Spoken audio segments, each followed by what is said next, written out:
Finalmente hablemos del tratamiento del lupus. Al igual que otras patologías, específicamente que la artritis reumatoide, el lupus ya se empezaron a definir metas específicas y metas medibles que orienten el tratamiento de los pacientes con lupus. Esto pues porque ha demostrado que realmente seguir este tipo de estrategias nos ayuda a tener un mejor pronóstico en los pacientes. En el caso del lupus, las metas son básicamente una baja actividad, idealmente una remisión, hacer una prevención de recaídas y en este sentido pues mantener al paciente la mayor cantidad de tiempo posible en un estado de remisión o de quiescencia, uso mínimo de corticosteroides y por supuesto unos adecuados niveles en la calidad de vida de estos pacientes.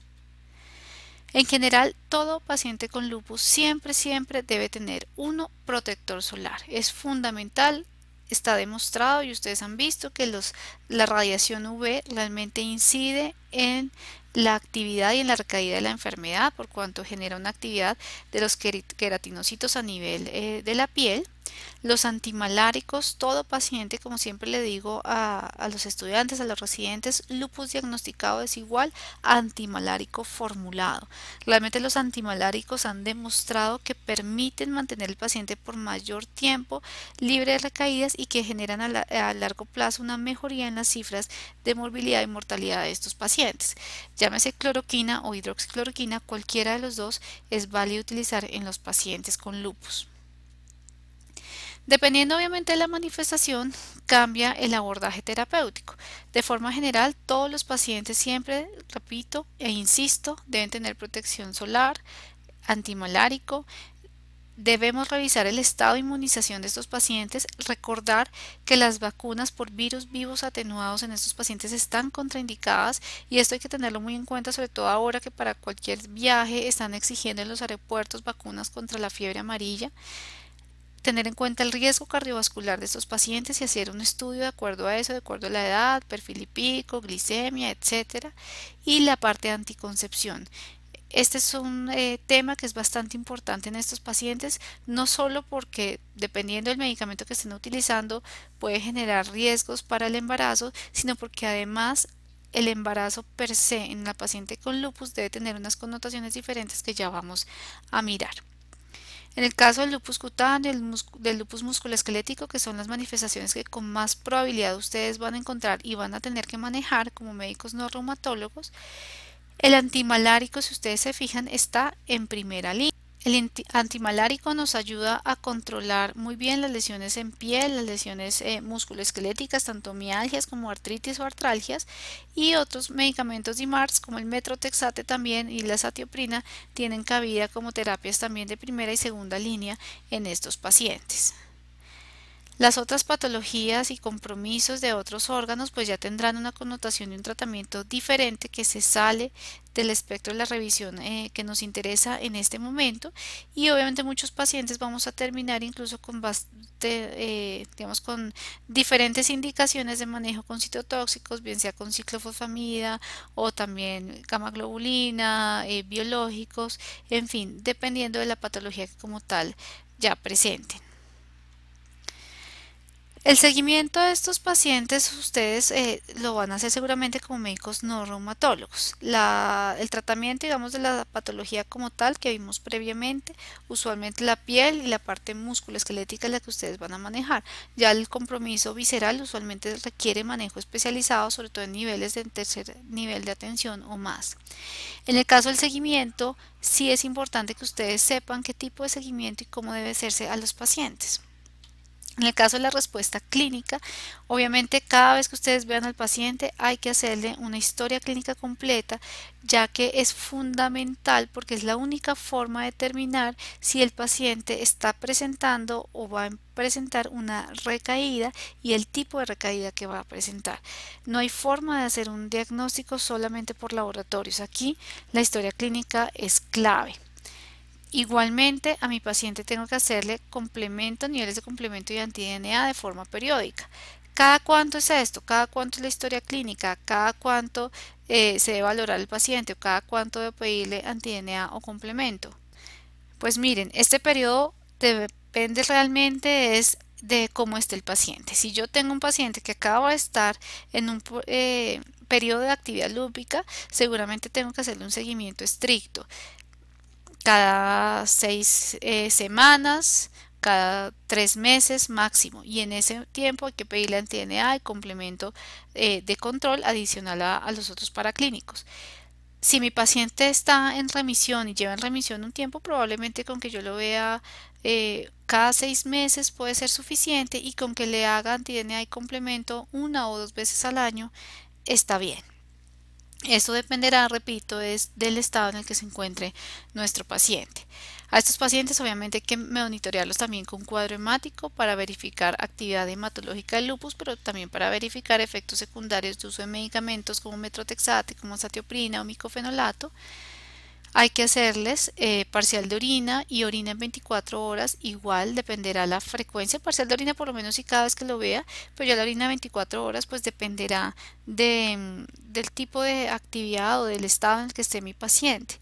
Transaminasas y función renal, también pensando en compromiso por lupus, pero también efectos secundarios de los medicamentos, y todo el perfil metabólico pensando en riesgo cardiovascular, que es algo tan importante para estos pacientes.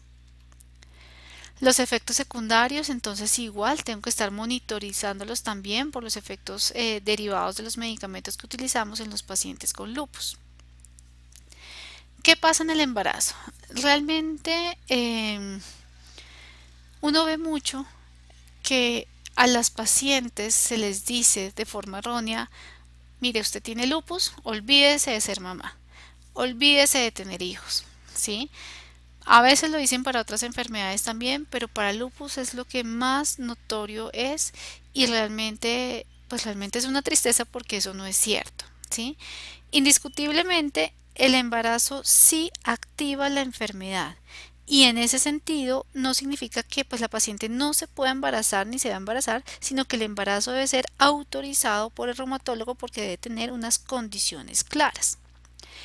Hay pacientes para los que definitivamente el embarazo está contraindicado, y obviamente uno es que el lupus esté activo o que haya tenido una actividad reciente en los últimos 6 meses, ¿sí?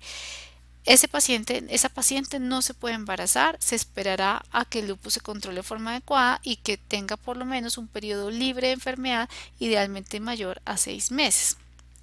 Las pacientes que ya tienen un daño orgánico importante, pulmonar, renal, cardíaco, pues definitivamente tampoco se pueden embarazar, y es eso lo que pues insistimos mucho, son las consecuencias ya de no haber tratado adecuadamente la enfermedad de forma temprana, pero no es el lupus per se el que restringe el embarazo, sino las secuelas ya derivadas por el daño orgánico que ha causado. Estas pacientes, cuando se van a embarazar, entonces hay que asegurarse dos cosas: uno, que tenga un periodo libre de enfermedad, de actividad de enfermedad mayor a 6 meses, idealmente un año, y dos, que